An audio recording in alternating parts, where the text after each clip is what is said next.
नमस्कार, मैं हूँ विकास टेकरे और स्वागत करता हूँ आप सभी का द हिस्ट्री यूट्यूब चैनल में। दोस्तों, ये video MA history fourth semester के टूरिज़्म और पर्यटन से जुड़े विषयों के लिए बहुत ज़्यादा महत्वपूर्ण है। इस वीडियो में हम देखेंगे इको पर्यटन क्या है।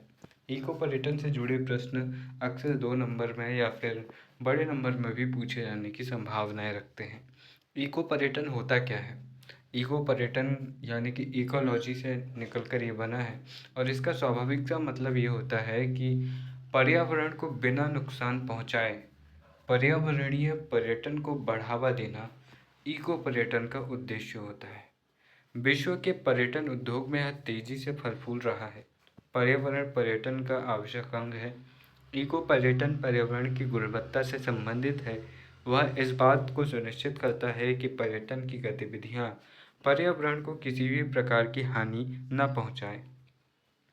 प्राकृतिक क्षेत्रों में यात्रा इस उद्देश्य से की जाती है कि वहां जाकर पर्यटक पर्यावरण के प्राकृतिक एवं सांस्कृतिक इतिहास की जानकारी प्राप्त करे तथा उसे किसी भी प्रकार से प्रदूषित न करें।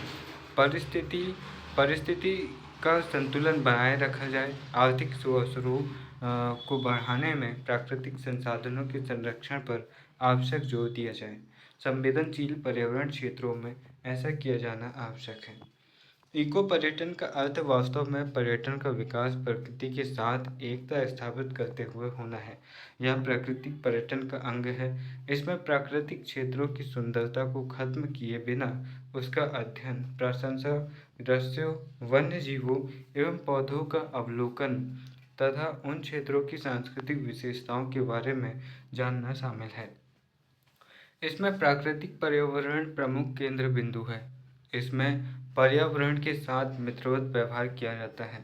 तो वही यहाँ पर किया जा रहा है कि कुल मिलाकर चाहे आप रिवर राफ्टिंग की बात कर लें, चाहे आप एडवेंचर गेम्स की बात कर लें, पर्वत चढ़ रहे हैं आप, तो बहुत सारी चीज़ें एक्टिविटी ऐसी जो होती है जो पर्यावरण के जो महत्वपूर्ण पर्यटक स्थल हैं वहाँ पर होती है।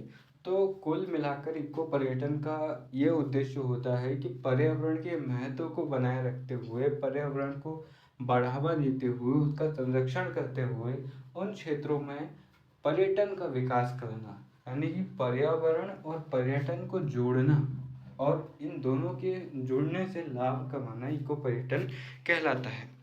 अब यहाँ पर आप देख सकते हैं जो इकोलॉजी यानी कि होता है पर्यावरण, तो यहाँ पर हम देख सकते हैं। तो इसके बाद में कुछ ऐसी बातें हैं जो वही बातें मैं आपको बता रहा हूँ कि जो बहुत सारी चीज़ें जो पर्यावरणीय क्षेत्र में होती है।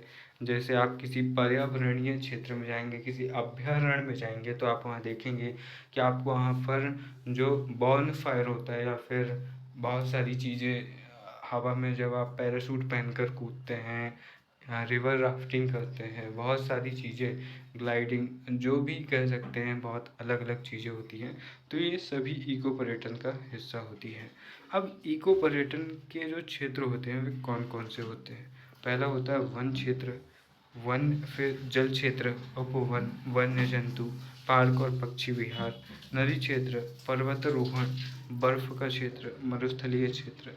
यानी कि उन उन पर्यावरणीय क्षेत्र जहाँ पर इको पर्यटन को बढ़ावा दिया जा सकता है वे सभी इको पर्यटन के क्षेत्र कहे जाते हैं। यानी कि वे क्षेत्र जहाँ पर पर्यावरण इस तरह से विकसित हुआ है कि हम वहाँ पर पर्यटन को बढ़ावा दे सकते हैं। यद्यपि भारत में इको टूरिज्म के कुछ ऐसे ही स्थल हैं जो विकसित हो सके, परंतु ऐसे कई स्थल हैं जो विकसित नहीं हो सकते हैं। इको पर्यटन के प्रमुख संसाधनों की बात करें तो जैसे जैव मंडल यानी कि पौधे, जीव जंतुओं के संरक्षण संबंधित राष्ट्रीय पार्क अभ्यारण्यों को हम देख सकते हैं, जहां पर पर्यटन के लिए न केवल जंगल देखने योग्य है बल्कि पशु पक्षी और जानवरों को भी देखने के लिए लोग जाते हैं, झरने देखने के लिए लोग जाते हैं। मैनग्रोव यानी कि तटीय द्वीपीय क्षेत्रों को सुंदर व वन क्षेत्र से संबंधित है। प्रवाल भित्तियाँ के द्वारा निर्मित द्वीप, मरुस्थल जैसे थार का मरुस्थल और उसमें बालू द्वारा निर्मित आकृतियाँ देखने को लोग जाते हैं। मरुस्थल के बाद में पर्वत एवं वन आते हैं। यहाँ पर हिमालय की घाटियाँ, दर्रे, वन शामिल है। बहुत सारे हिल स्टेशंस किसी पर्वत की चोटी पर स्थित है या फिर तलहटी पर स्थित है, तो इस तरह से ये भी बहुत महत्वपूर्ण है। इसके साथ ही वनस्पति एवं जीव जंतु की बात करें तो भारतवर्ष में 65,000 से ज़्यादा जीवों की किस्म एवं 45,000 प्रकार के पौधे पाए जाते हैं। तो वनस्पति और जीव जंतु भी टूरिज्म का एक हिस्सा के रूप में देखने को मिलता है। गुफाएं जो कि मानव निर्मित है, कुछ प्राकृतिक निर्मित गुफाएं हैं जो कि आदि मानव काल की है या फिर किसी शासक के समय बनाई गई है, जैसे अजंता गुफा, एलिफेंटा, भीमबेटका। ये गुफाएं जो हैं ये प्राकृतिक स्थलों के भव्य रूप को दर्शाती हैं, साथ ही ये इन्हें पर्यटन के रूप में महत्व भी प्रदान करती हैं। समुद्र, नदी एवं झीलें ये सभी वे हैं जहाँ पर समुद्र के तटों पर लोग जाना चाहते हैं, बीचेस पर, और नदी के किनारे पर बने धार्मिक स्थलों पर लोग जाते हैं। तो इस तरह से पर्यटन को पर्यावरण के साथ जोड़कर कैसे उसका लाभ कमाया जा सकता है और कैसे पर्यटन को बेहतर किया जा सकता है, ये विषय है इको पर्यटन का। यहाँ पर काफ़ी सारे प्रश्न यहाँ से बन सकते हैं।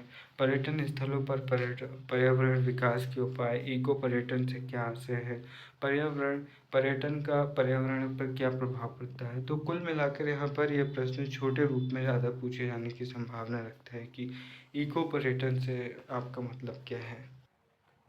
तो दोस्तों यहाँ पर वीडियो के अंत में बस इतना ही कहना चाहूँगा।